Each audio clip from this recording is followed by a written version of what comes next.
9번 문제는 우리 가족 치료 모델들 중에서 전략적 모델에 대해서 묻고 있고요. 옳은 거를 찾으니까 옳은 거 하나밖에 없다. 그럼 전략적 모델에 대해서 얘기하는 건 하나밖에 없다. 다른 거는 틀리게 기술하고 있거나 아니면은 다른 모델을 이야기하고 있거나 뭐 그렇습니다.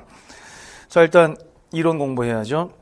전략적 가족 치료 모델의 특징 및 주요 기법 핵심 내용 보시면 일단 단기 모델이에요.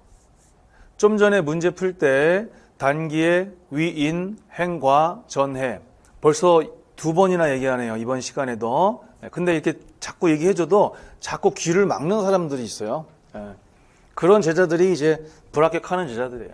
근데 어느 순간부터 귀를 열잖아요. 그러면 또 막판에 가서 120개 이상으로 올라갑니다. 근데 좀 빨리 말 좀 들으라고, 빨리.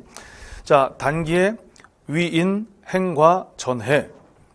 그 중에 전이 뭐였어요? 전략적 가족치료 모델이었죠. 자, 단기 모델 맞고, 단기에 어울리게 이론보다는 문제 해결을 중시한다. 그리고 문제에 대한 이해보다는 해결 방법에 초점을 둔다. 단기답습니다. 단기는 이래야 돼. 자, 그 다음 주요 기법들이 있죠. 우리 가족 치료 모델들이 이제 여러 개 있을 거 아닙니까? 근데 시험에 출제되는 유형이 다양한데 출제 유형 중 하나가 뭐냐면 어떤 단어 그리고 어떤 문장 나왔을 때 이게 지금 어느 모델 거를 얘기하는 거지? 어느 모델 거를 얘기하는 거지? 이겁니다. 그래서 오늘 지금 그런 문제를 보시는 거예요. 자, 그랬을 때 역설적 개입, 뭐 증상 처방, 변화 제지, 관점 부여, 실현, 순환적 질문, 재명명, 뭐 지시 등등이 나오는데 제가 거기 진하게 해놓은 거는요. 적어도 외우시라는 겁니다. 적어도 이 말이 나오면은 이거 전략적 가족치료 모델에서 주로 사용하는 치료 기법이지. 이걸 구별하셔야 돼. 구별. 그게 1차 공부예요. 그 다음에 걔네들의 개념 하나하나를 또 묻습니다. 1급 시험은 그렇게 개념을 묻는 문제가 어마어마하게 많습니다.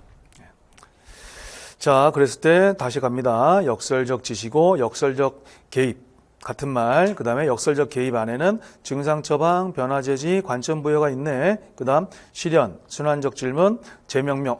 이거 다 전략적 가족 치료 모델의 주요 기법들이네. 그 다음 나는 더 공부하고 싶어.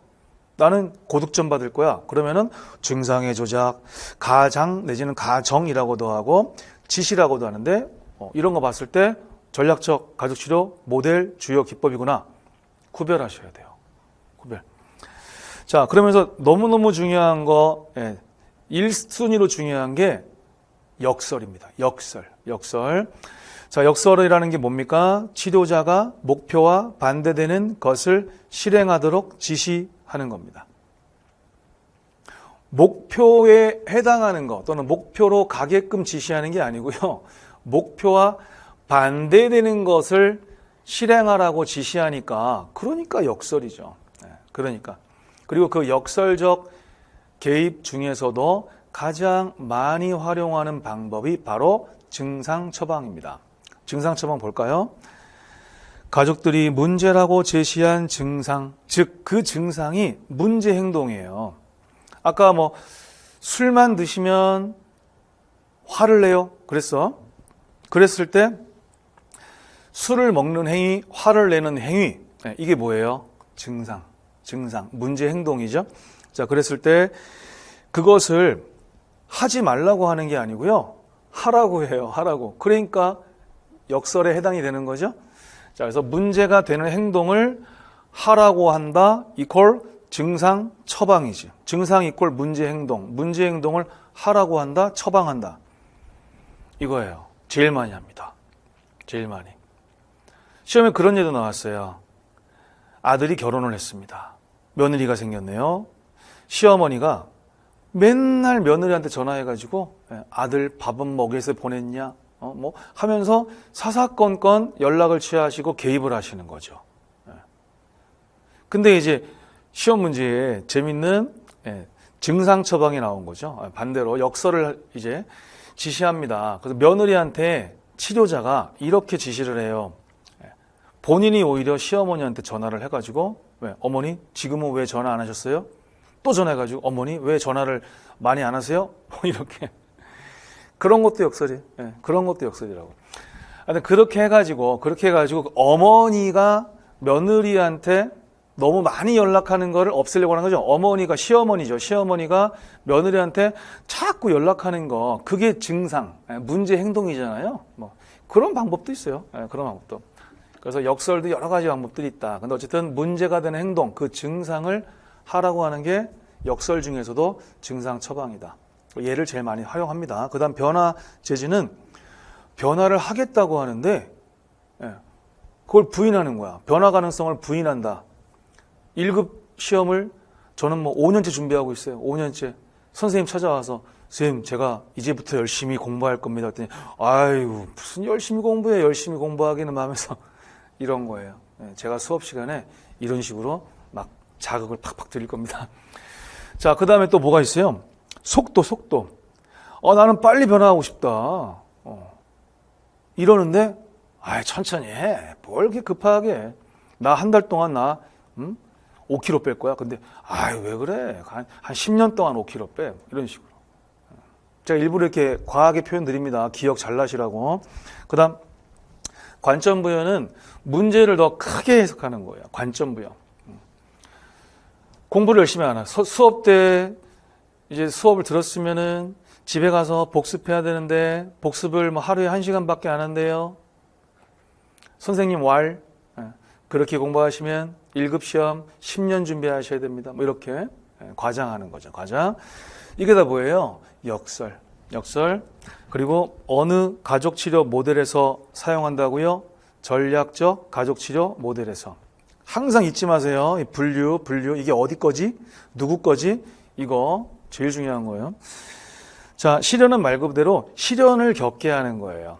문제 행동이 있겠죠. 증상이 있겠죠. 그거보다 더 센 거를 겪게 하는 거. 근데 힘들어. 그래서 나 이러고 힘들게 하느니 고칠 거야. 뭐 이런 거. 그 다음 순환적 질문은 뭔가 좀 아무래도 문제가 있는 그런 경우에는 좀 어때요? 생각이 좀 좁죠. 좁아. 하나만 생각해. 이런 것도 있을 수 있잖아요. 좀 폭넓게 다양한 측면에서 생각을 하면은 어때요? 문제를 좀 더 해결하는 데 도움이 많이 되겠죠? 자, 그렇게 해서 질문을 연속적으로 함으로써 뭔가 시각을 넓히게끔 도와주는 게 순환적 질문이 되겠고, 재명명은 뭔가 잘못 생각하고 있는 걸 긍정적으로 다시 해석해 주는 겁니다. 뭔가 나쁘게 생각하는 거, 안 좋게 생각하는 거, 그러한 또 안 좋은 경험, 이런 것들을 최대한 좀 좋게 다시 해석해 주는 거. 그겁니다. 그래서 여기 지금 맨 끝에 가로 안에 그런 말이 있죠. 특히 증상의 긍정적인 측면을 강조해 준다. 뭔가 그 증상이 꼭 안 좋은 것만이 아니라 어떤 측면으로 보면, 달리 보면 또 이러이러한 좋은 점도 있을 수 있다. 뭐 엄마가 자녀에게 잔소리를 너무 하는데 그 잔소리를 나쁜 거로만 보면 안 되잖아요. 또 어떤 면에서는 또 사랑의 표현, 관심의 표현일 수도 있는데 너무 나쁘게만 보면 안 좋으니까, 문제 해결에 도움이 안 되니까 한편으로는 또 좋은 측면에서 해석을 해주는 것도 도움이 되겠죠. 그걸 이제 재명명이라고 했습니다. 자, 문제 보세요. 일단 전략적 모델에 관한 거는 5번이 답이잖아요. 그래서 5번, 문제를 보는 시각을 변화시키고 새로운 의미를 발견하는 재명명 기법을 사용한다. 이거는 방금 공부했으니까 답인 줄 알 텐데, 문제는 1, 2, 3, 4번이거든요. 1, 2, 3, 4번. 걔네들은 어떻게 틀렸을까 봅시다.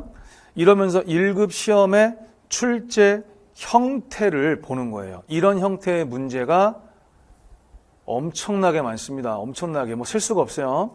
물론 세면은 손가락으로 세야 되는데 어쨌든 셀 수 없을 만큼 많다. 그 얘기고. 갑니다.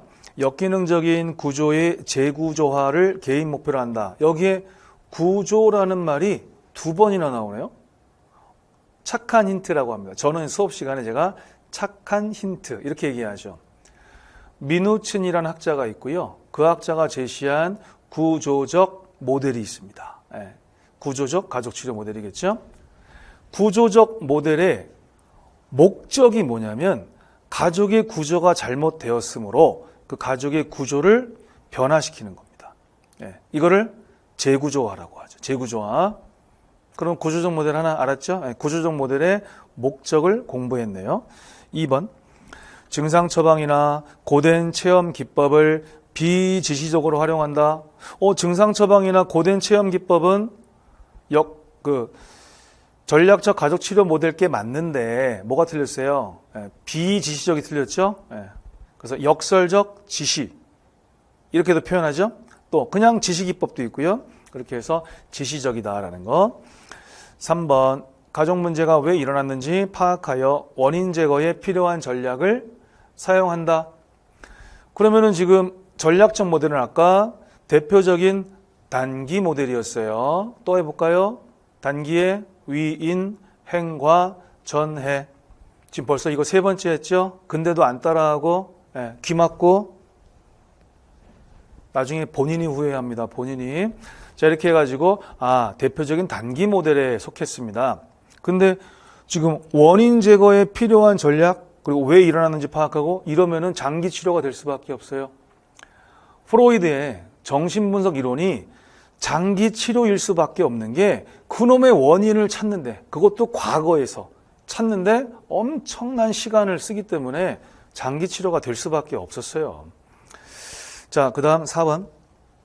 가족 내 편중된 권력으로 인해 고착된 불평등한 위계구조를 재배치한다. 여기에 지금 편중된 권력이란 말이 나왔어. 권력. 그럼 가족에서도 좀 센 사람이 있고 힘이 파워. 그 다음에 좀 덜 센 사람, 약한 사람 막 있겠죠.